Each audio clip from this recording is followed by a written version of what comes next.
सभी विद्यार्थियों को सादर प्रणाम। आज हम आप सभी के समक्ष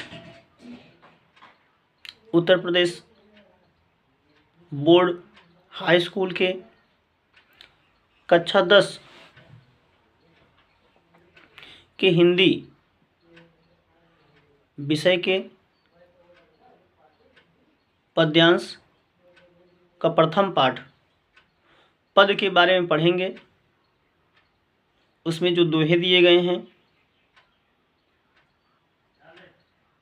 उनकी व्याख्या करेंगे, उनकी व्याख्या पढ़ेंगे हम लोग। लेकिन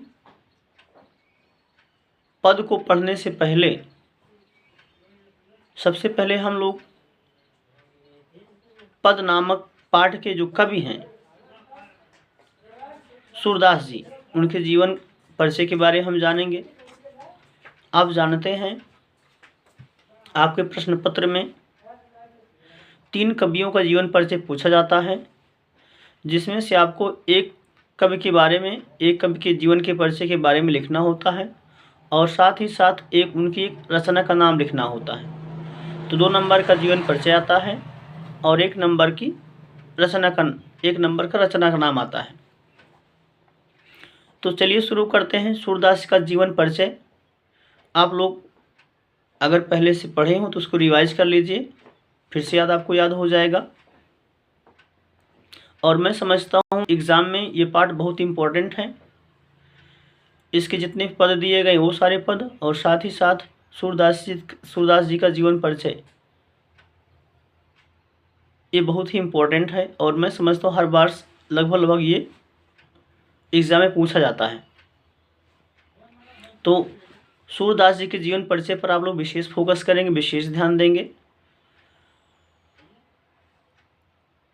सूरदास जी भक्तिकालीन महाकवि। सूरदास जी का जन्म रुनकता नामक ग्राम में 1478 ईस्वी में पंडित रामदास जी के यहाँ हुआ था।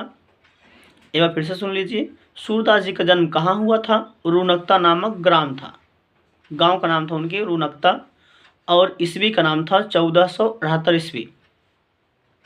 उनके पिताजी का नाम था पंडित रामदास जी, उनके यहाँ उनका जन्म हुआ था।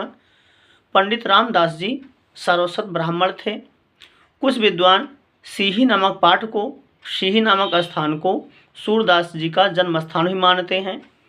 सूरदास जन्म से अंधे थे या नहीं, इस संबंध में भी विद्वानों में मतभेद है। कुछ विद्वानों का मत है कि बाल मनोवृत्तियों या चेष्टाओं का जैसा सूक्ष्म वर्णन सूरदास जी ने किया है, वैसा वर्णन कोई जन्मांध व्यक्ति कर ही नहीं सकता। इसलिए ऐसा प्रतीत होता है कि वह संभवतः बाद में अंधे हुए होंगे।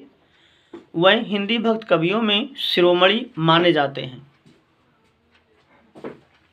सूरदास जी एक बार वल्लभाचार्य जी का दर्शन करने के लिए मथुरा के गौ घाट आए और उन्हें स्वरचित एक पद गाकर सुनाया। किसको सुनाया था? वल्लभाचार्य जी को अपना स्वरचित, मतलब उन्होंने स्वयं एक पद की रचना किया और अपने गुरु जो वल्लभाचार्य जी थे उन्होंने एक पद गाकर उनको सुनाया। वल्लभाचार्य जी ने तभी उन्हें अपना शिष्य बना लिया। सूरदास जी की सच्ची भक्ति और पद रचना की निपुणता एवं कुशलता को देखकर वल्लभाचार्य जी ने उन्हें श्रीनाथ मंदिर का कीर्तन भार सौंप दिया। तभी से वह मंदिर उनका निवास स्थान बन गया, यानी तभी से सूरदास जी उस मंदिर में निवास करने लगे, उसी में रहने लगे। सुबह शाम अपना भजन कीर्तन करते और हमेशा उसी मंदिर में रहते। सूरदास जी विवाहित थे तथा विरक्त होने से पहले वह अपने परिवार के साथ ही रहते थे।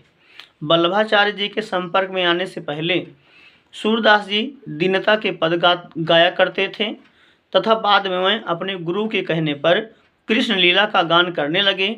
सूरदास जी की मृत्यु 1583 ईस्वी में गोवर्धन के पास पारसौली नामक ग्राम में हुई थी। ये तो हो गया उनका जीवन परिचय। अब इस जीवन परिचय को आप लोग चलते हुए भी सुन सकते हैं, अपने आप में मंथन कर लीजिए क्या क्या चीज़ें इंपॉर्टेंट हैं। जैसे उनका एक संक्षिप्त जीवन परिचय मैं बोल रहा हूँ आपको। नाम, हेडिंग आप लिखेंगे आप लोग, नाम सूरदास, जन्म 1478 ईस्वी, जन्म स्थान रुनकता ग्राम, मृत्यु 1583 ईस्वी, मृत्यु का स्थान पारसौली, पिता का नाम पंडित रामदास, गुरु आचार्य वल्लभाचार्य जी, भक्ति कृष्ण भक्ति, ब्रह्म का रूप सगुण, निवास स्थान श्रीनाथ मंदिर, काव्य कृतियाँ उनकी जो रचनाएं थीं सूरसागर, सुरसारावली, साहित्य लहरी, साहित्य में उनका स्थान, कृष्ण की बाल लीलाएं, वात्सल्य वर्णन, श्रृंगार वर्णन आदि। अगर आप उनका एक संक्षिप्त परिचय भी बगल में लिख देंगे तो जो एग्जामिनर होगा वो आपकी लिखावट को देखकर, आपकी बातों को देखकर बहुत इम्प्रेसिव होगा, प्रभावित होगा, और मैं समझता हूँ आपको 2 नंबर में से 2 नंबर ही आपको मिल जाएंगे आराम से। और एक कृति का नाम लिखना होगा तो आप चाहे जिस कृति का नाम लिख दीजिए, चाहे सूरसागर लिख दीजिए, चाहे सुरसावली लिख दीजिए, चाहे आप साहित्य लहरी लिख दीजिए, आपको 1 नंबर मिल जाएगा।